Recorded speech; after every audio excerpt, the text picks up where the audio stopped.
ದೇವಸ್ಥಾನದ ಗರ್ಭಗುಡಿಗೂ ಕೂಡ ಹಳ್ಳದ ನೀರು ನುಗ್ಗಿದೆ. ನಿರಂತರವಾಗಿ ಸುರಿತಾ ಇರುವಂತಹ ಮಳೆಗೆ ಯಲ್ಲಮ್ಮ ದೇವಸ್ಥಾನದ ಗರ್ಭಗುಡಿಗೂ ಕೂಡ ನೀರು ನುಗ್ಗಿದೆ. ಬೆಳಗಾವಿ ಜಿಲ್ಲೆ ಅಥಣಿ ತಾಲೂಕಿನ ಕೋಕಟನೂರ ಗ್ರಾಮ ನೀರಿನ ಮಧ್ಯೆಯೇ ದೇವಿಯ ದರ್ಶನವನ್ನ ಭಕ್ತರು ಪಡ್ಕೊಳ್ತಾ ಇದ್ದಾರೆ.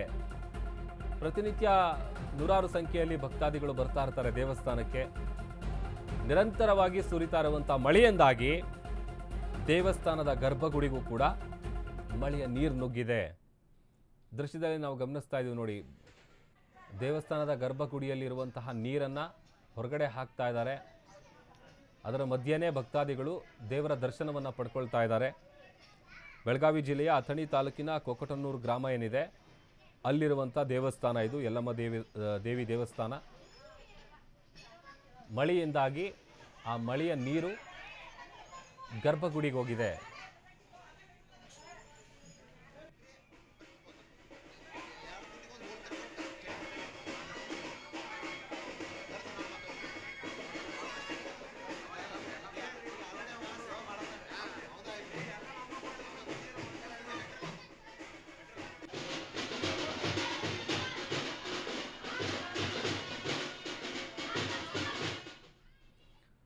ನೋಡಿ, ದೃಶ್ಯದಲ್ಲಿ ನಾವು ನೋಡ್ತಾ ಇದ್ದೀವಿ, ಒಂದು ಕಡೆ ಆ ಗರ್ಭಗುಡಿಲಿರುವಂಥ ನೀರು ಆಚೆ ಹಾಕುವಂಥ ಕೆಲಸ ಆಗ್ತಾ ಇದೆ.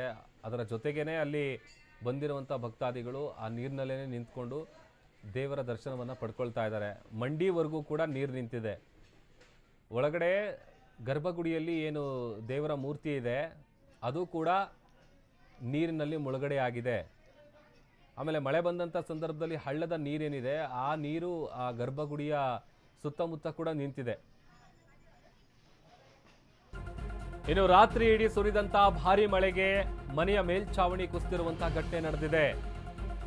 ಪರಿಣಾಮ ಮನೆಯಲ್ಲಿ ಮಲಗಿದ್ದಂತಹ ಗೃಹಿಣಿ ಸಾವನ್ನಪ್ಪಿದ್ದಾಳೆ. ವಿಜಯಪುರ ಜಿಲ್ಲೆ ತಿಕೋಟ ತಾಲೂಕಿನ ಬಾಬಾನಗರದಲ್ಲಿ ನಡೆದಿರುವಂತಹ ಘಟನೆ ಇದು. ಸಂಗೀತ ಬಾಳಾಸಾಹೇಬ ಪಾಟೀಲ್ 30 ವರ್ಷದ ಮೃತ ದುರ್ದೈವಿ. ದುರಂತದಲ್ಲಿ ಕೂದಲೆಳೆ ಅಂತರದಲ್ಲಿ ಪತಿ ಮತ್ತು ಮಕ್ಕಳು ಪಾರಾಗಿದ್ದಾರೆ. 30 ವರ್ಷದ ಸಂಗೀತ ಮೃತಪಟ್ಟಿದ್ದಾರೆ.